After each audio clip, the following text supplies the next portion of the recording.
so glad to have you join us in this interesting edition of your regular program, Business and Economy, where we broaden your knowledge on the general state of the economy. I am your host, Ile Emeje. Development analysts have expressed opinion that Nigeria is going through a transformation from backwardness to a buoyant and a sustainable economy. And usually, such transformation is seasoned with pain and belt tightening. According to these analysts, the sacrifice is, however, worth it, not minding the deprivation. Recall that most countries of the world, including among others, China, Singapore, Malaysia, and even Rwanda and Ghana, had to pay the supreme price in order to enjoy a buoyant economy. The pain of today, they say, the reforms of today, if properly harnessed, is the bitter drugs that will bring Nigeria out of its woes. They added that if we look away from these sacrifices today, the future of our nation might be jeopardized. In this edition of your program, we shall yet be looking at the state of the nation, the general reforms with the pains associated. My guest is an associate professor of sociology and criminology, Professor Akoji Ocheja, who will be joining us immediately after the business news to discuss the topic. We'll be right back. From the floor of the Nigerian domestic bourse, equity investors transacted in a total volume of 2.14 billion stocks last week, valued at 5.217 billion naira in 55,603 deals. On the Gainers table, industrial medical gases, Beja Paints and E-Transact topped the list with a price appreciation of 37%, 31% and 20%. However, RT Briscoe led the laggards with a decline of 27%, followed by FTN Cocoa and Omatech Ventures, depreciating with 18% and 13%. In the course of business for the week, the financial services industry dominated the activity level with 1.22 billion stocks, while the oil and gas and the services index contributed in 262 million stocks and 155 million stocks in that order. During the week, all share index and market capitalization of listed equities dips by 0.15% to close at 96,433 units and 55 trillion naira. Meanwhile, the naira sells on the I&E window for 1,625 naira to the dollar, 2,120 naira to the pound sterling, and 1,779 naira to the euro. Ile Emeje, ASO Television News.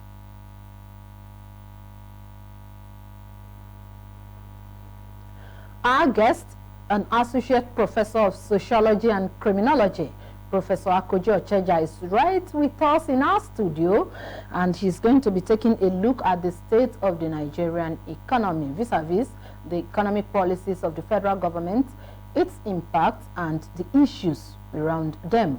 Prof, you are welcome to the program. Thank you very much. All right. Today, a lot of citizens have expressed worry about the country's economic policies and performance.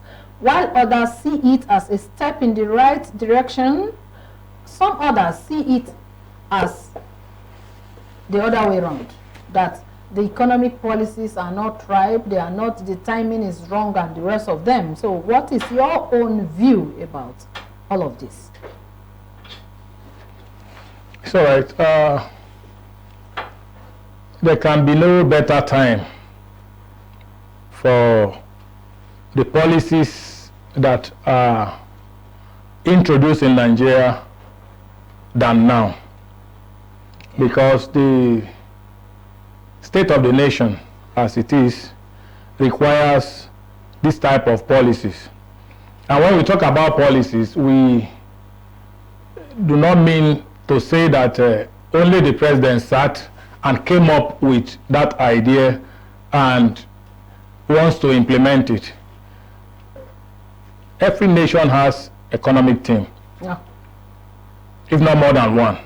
And these teams come together to come up with these policies that we have as they are today.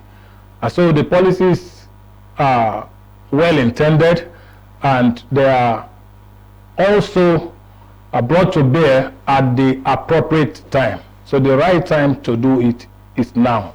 However, the challenges are that the fear of implementation of policies, and that has been the experience in Nigeria. Over the years, we've had austerity measures, as the case may be, for instance, and the end point, the benefits that were supposed to be there at the end of the day were not seen. Then beyond that too, we had a Vision 2020 and all of those, and several other reforms and policies that at the end of the day, the results were not what the outcomes were intended to be. And as such, people are not just angry that these policies are coming up, but rather they are afraid that the end point may not be as expected or as put forward by the government. I think that's the major issues around it. Okay. Some analysts, as I mentioned in my intro, have come up to say that Nigerians should exercise some level of patience with this present administration. Reason is that, according to them, they said that this administration is trying to rejig or re-engineer some of the issues we had before the onset of this administration. Do you buy into that idea? Yes, I also agree with that idea. But like I always end up saying, care must be taken to be, these policies should be time-bound. It should be time-specific. Okay. You cannot just say you want to do a particular thing and you don't give specific time that it should be. And this specificity of time shouldn't be 4 years. The government should be able to say that at the end of the first month, at the end of the second month, this is what you see. And let the people see those things. This is 1 year plus now, and we are still talking about promises. The people should see the results. The early results of these policies should be very clear to the people. It is not government, it is not a question of propaganda, it is not a question of going over the air to say things that are not in existence. It is for the people to see it. Let the people feel it. You are stopping payment of subsidy. It has been removed for a year. The allocations to state and local governments have greatly increased or been improved upon. But the question is, are the people at this local level, at the state level, and even at the national level, are they feeling the impact of this increment? The answer is no. If you are giving money, then there should be some level of checks and balances.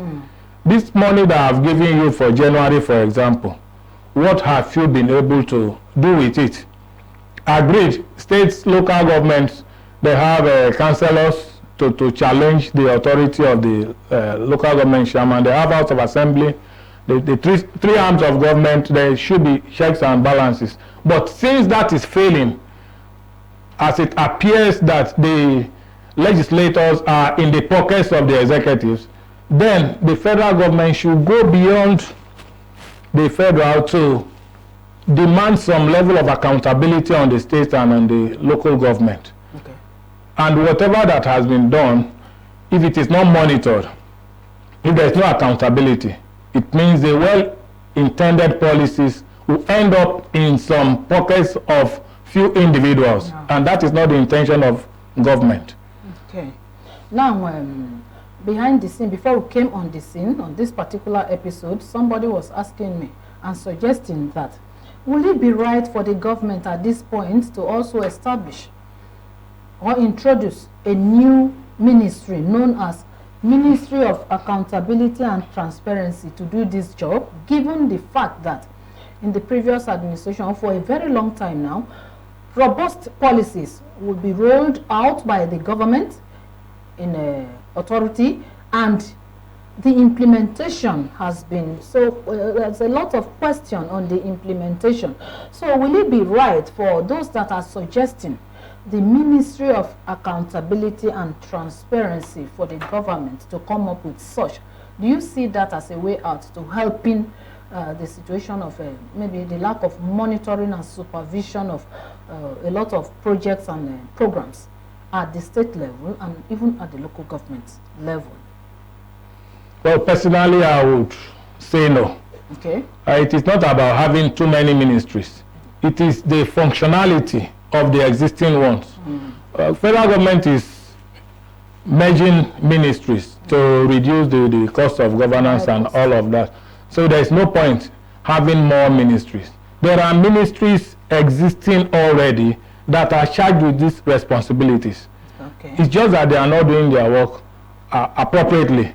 So they should be told the right thing to do. And if there are issues around they are carrying out their duties, then they should resolve those issues for them so that the right thing can be done. Okay. Only ICPC, only EFCC is enough to do what we are saying if they are doing the right thing. Okay. If a particular amount of money is given to you, then they can go and check how far you have used the money, for what and for whom, when, and let the evidence be there. And if you are not doing that, or if you cannot show the evidence, then the law should take its course. All right. Again, when you look at what we are discussing and the way the people are displeased, and then this has led to a lot of trust deficit on the minds of many Nigerians. Now, the issue of which had led them to maybe conclude or to take off to strike, to embarking on a strike or demonstration. The issue of strike, protests and demonstrations by displeased citizens is becoming a norm in Nigeria, whereas protests and strike ought to be the last alternative. How do you assess the application of strikes, protests, carrying of placards, all forms of demonstration? Some even go ahead as to block highways. Or what do you consider as benefits of the strikes and protests in Nigeria? Well, the truth is that there is no a number of people that are honest in Nigeria are very few, and as such, so many people around chief executives are likely to feed the chief executives with wrong information. For instance, recently at an NNPC fuel station, particularly the one at Lugbe Airport Road, we were on a long queue, and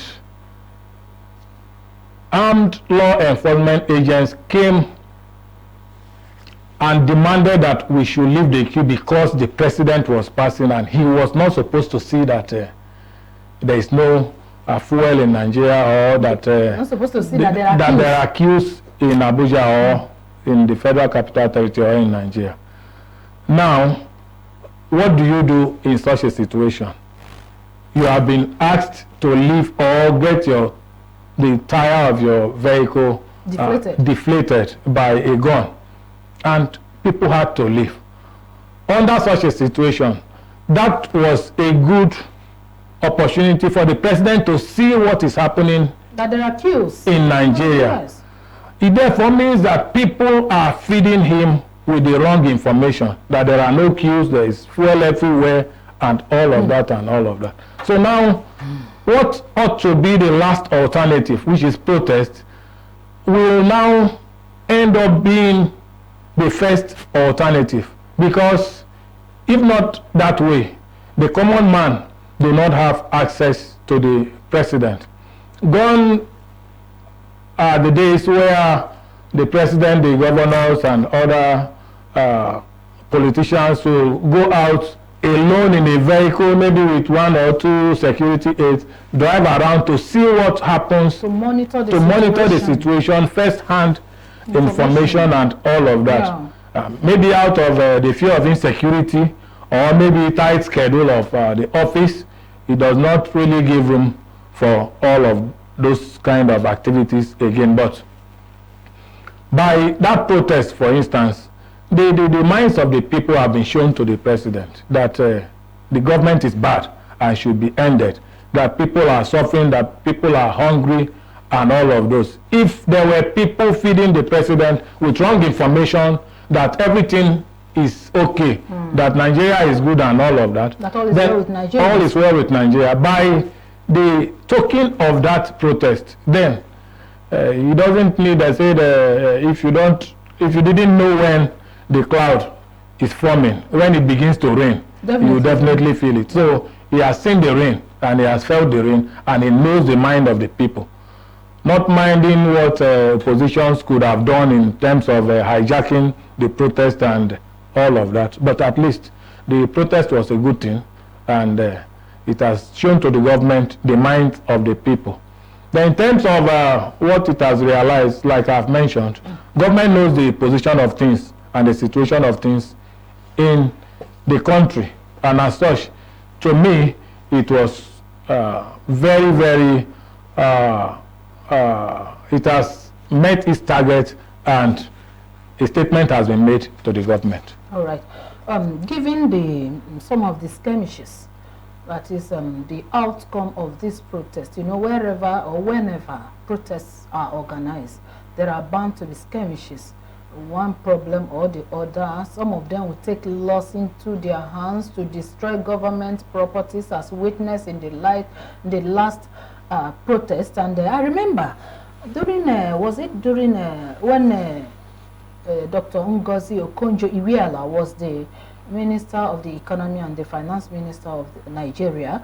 I think there was this initiative introduced by that government known as the Community Meeting Initiative, where I think once in a month or once in a quarter they organize a community meeting, and then they go in person also to attend the meeting, where people air their views, their opinion, their anger, their displeasure, and the rest of the things. Do we also think that such will work in this administration or this era? Can you buy into such school of thought? Yes, I strongly agree with that school of thought, because the situation on ground now has gone beyond just the media and all of that. The propaganda and the rest of them. Yes. As it is, town hall meetings and all of those are very, very necessary, because it is a one-on-one kind of interaction with the people. In Nigeria, at the moment, the level of opposition that is supposed to be put up by other political parties, they are either very weak or they are unorganized, and as such, we cannot expect government to rely on opposition political parties to know the minds of the people. So if there are town hall meetings, even if it's zone by zone, or geopolitical zone by geopolitical zone, or even if it's at the state level, we have only 36 states then plus Abuja. Federal Capital Territory. So within, if it's going to be on daily basis or on every other day, it therefore means that within 2 months, that can be done, going around every state. Even if it's 2 times in a year, I think by the time that is done, then the minds of the people would have been known, and then government will get to work based on those limitations of government that have been put forward to them. Beyond that, it is not even just the bad things that government is doing, or the things that government is not able to do that come up in town hall meetings. Support for government equally comes up. The good things that government is doing, the government will receive feedback and support, and that will equally ginger the government to do more. Okay. So it is not just about opposition, about negativities. There are equally positive things that government is likely to hear from such meetings going forward. Then it's an opportunity for government to sell their idea to the masses. That way, it will, like I said, it's going to be a one-on-one interaction. And then it can be said that at so time when the minister or the president or the vice president and all those came, they said this, they said that, and by so date, we are expecting that to happen. And once it begins to happen, you don't need to tell the people to calm down, because what you have promised, you are delivering. Yeah. So people are seeing it. They are seeing it. So the need for protest and all of that will not even be there. Beyond that, the president is more like a grandfather of protest in the past, because he was at the forefront of Occupy Nigeria. He was at the part and parcel of NADECO. He was part and parcel of the fight against the annulment of June 12th and several other protests that he led or that he was physically at the forefront. So he should know that protest is not just fighting against the government. It is a way of expressing your views so that there can be a change in the society. Remember that the society that the people clamor for change, he is part and parcel of that society, and he's not going to remain president beyond 4 or 8 years at the most. So he's returning to the same society at the end of the day to meet a better society. So that too should equally please his mind. All right. You agree with me that this administration, present administration, has introduced some policies, either good or bad according to the people. But one of the most hoped for is the student loan initiative of the government. And Nigerians are going through hard times, especially in a time like this, when the schools and higher institutions of learning are resuming. You see a lot of parents, a lot of students groaning and thinking of how to make both ends meet so that their children will resume school in the area of school fees, feeding, and the rest of them, because of the economic challenges that we are going through at the moment. And now a lot of people are looking at the government's initiative of student loan to be a solution to this problem. What is your opinion on this? Do you think that this initiative of this project, the program introduced by the government, the student loan, will also go a long way to solving all of this problem that has to do with the students resuming school at the moment? So the idea of the student loan is okay. However, there are some snags in it, because to access that loan, looking at the conditionalities, you discover that more than 80% of Nigerian students will not be qualified for the loan. One, the parents of the student seeking for loan, their income should not go beyond a particular amount of money, whether 50,000 or thereabout. Now we are expecting the 70,000 naira minimum wage. So if for a student who has a father or mother that is working and going to be on the minimum wage, then what is going to be the qualification for such a student? It therefore means that the loan is targeted at the poorest of the poor. If parents of a loan seeker should not earn more than, let's say, 50,000 put together in a month, then almost everybody will not be qualified for it. And it is not just that you are on minimum wage of 70,000 that will make you to be enough to sponsor your wards to school, from primary to secondary to tertiary institutions. So until the conditionalities are relaxed, then majority of the parents will still face the same problem, and most of the students will not be qualified for it. Beyond that, it is supposed to be for students in government institutions. Then, forgetting that there have been some level of failure or not meeting up to standard on the part of government in the past. We've had a series of strikes in primary school, in secondary school, and in tertiary institutions across Nigeria, spanning up to 10 months at a point. then you discover that with that kind of background, private schools are thriving. Every parent wants to have a specific time that his or her ward should graduate from school, either in the primary school or in the secondary school or in tertiary institution, because you continue to age, you continue to approach your retirement age and level, and as such you want to do some of these things to finish them before you get to retirement. If possible, place those students that are in school maybe in a job one way or the other, but that is not forthcoming. 4-year program is not going to be 4 years in Nigerian universities.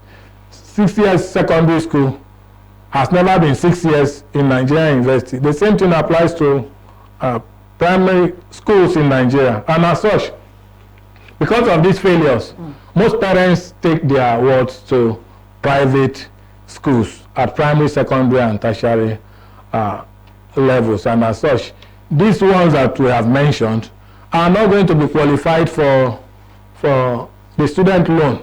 Then those that are left in government institutions will now be the ones to struggle for these loans. And even those there, the conditions are not equally very open to all. So many people will be disqualified by the conditions. So to me, the loan is okay, but they have to review the conditions under which a student can access it. Only that way that the loan will go a long way to ameliorate the sufferings of parents in terms of payment of school fees. If not, the aim is going to be defeated. The aim is going to be defeated. We will always say, God forbid.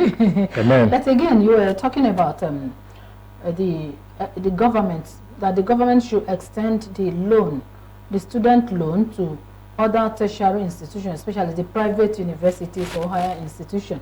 But don't you also think that the government is trying to consider the fact that it is the poorest of the poor that should be beneficiaries of this loan? For example, they may be thinking that if you have money enough to take your child to a private university, you should be able to cater for your ward. While other group of people are also saying that what is good for A should also be good for B. And how do you think government can reconcile all of this and then to effect adequate monitoring of the disbursement? Because some other persons have made a complaint that most of the time, if not, in the past, some of these initiatives, like the student loan, may end up in the pockets of politicians or the powers that be. So how do you think again that the government can also monitor the disbursement of these loans to the beneficiaries, apart from extending it to private universities and higher schools of learning? Well, most parents who take their wards to private institutions, they are not doing that because they are rich. Okay. They are doing that because they have seen the decay in public institutions. If public institutions are okay, in the last 30 years, for example, or 40 years, most Nigerians were not thinking of going to private. I don't think there was anything private institutions, because the public institutions were okay, and as such, why spend more money when what you can get in the private institutions is available in the public institution? So, and as such, on that basis, it is not out of having too much that parents take their wards to private institutions. It is the desire to get quality education for their wards. People borrow, people take loans to take their wards to private institutions. So if you have more than enough, why would you borrow? Why would you take a loan to do all of those? So government should equally extend that fellowship of student loans to students in private institutions. After all, at the end of the day, government the Nigerian society is not going to employ graduates from public institutions alone.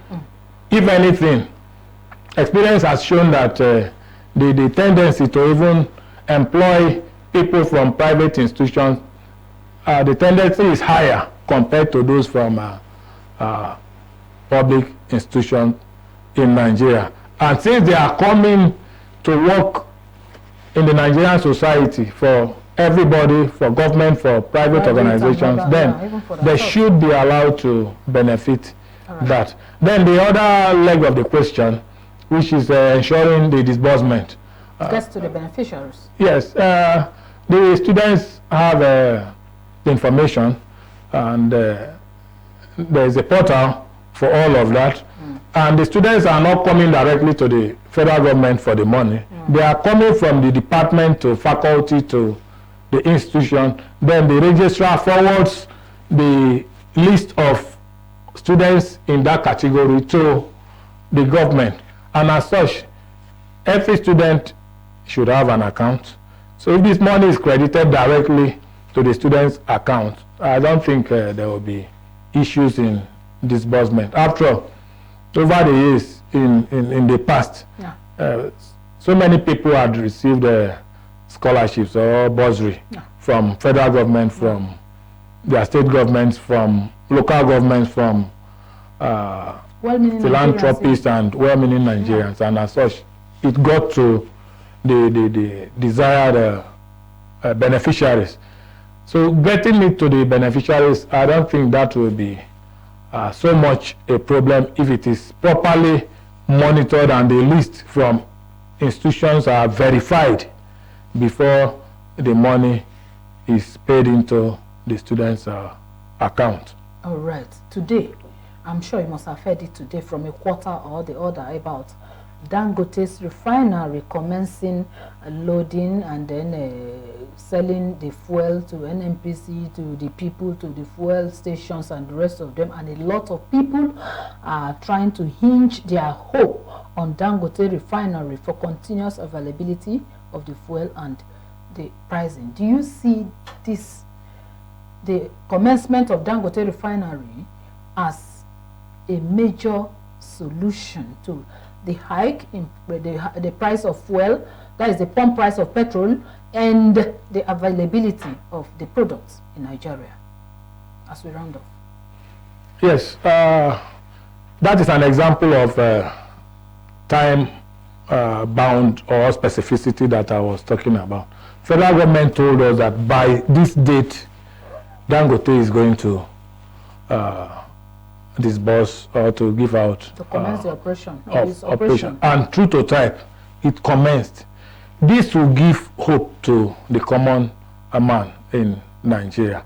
So if things are done on the basis of timeline, if dates are given and those dates are met, then definitely everybody will be happy with the government. Yes, Dangote refinery has given us figures of the quantity that they can give per day, per time, as at the following year and all that, the improvements and all of those. It's a new refinery with the modern technology. So if they are able to live in line with their promises, then the problem of hike in fuel will be solved. Right. Because as it's going, the first tranche that is coming out has been purchased in dollar. By October 1st, it will be in Naira and all of that. Right. And these are the issues that are bringing down the value of the Naira in time past. So if the imported fuel is being produced in Nigeria or refined in Nigeria, and it's no longer, the cost of importation and all of that is no longer there, then naturally the price should come down. All right. Our time is well spent, and we have to round off, but in 30 seconds, what would be your advice to all Nigerians, especially those of them that are following us, on how to re-engineer our spending to meet up with the economic reality? Well, it is said by one philosopher that if you want to be rich, you don't need to add more money, but rather you should reduce the things that you desire. All right. You need to reduce the things that you desire. And with that advice, we have come to the end of today's edition of your regular program, Business and Economy. The guest we have been speaking with is an associate professor of sociology and criminology, and he is Professor Akoji Ocheja. Prof, we want to thank you for honoring our invitation to be on the program as always. My pleasure. All right. And to you, our audience out there, we want to thank you for finding your time to be here too, especially for branching of the program. Have a beautiful day. I am Ile Emeje.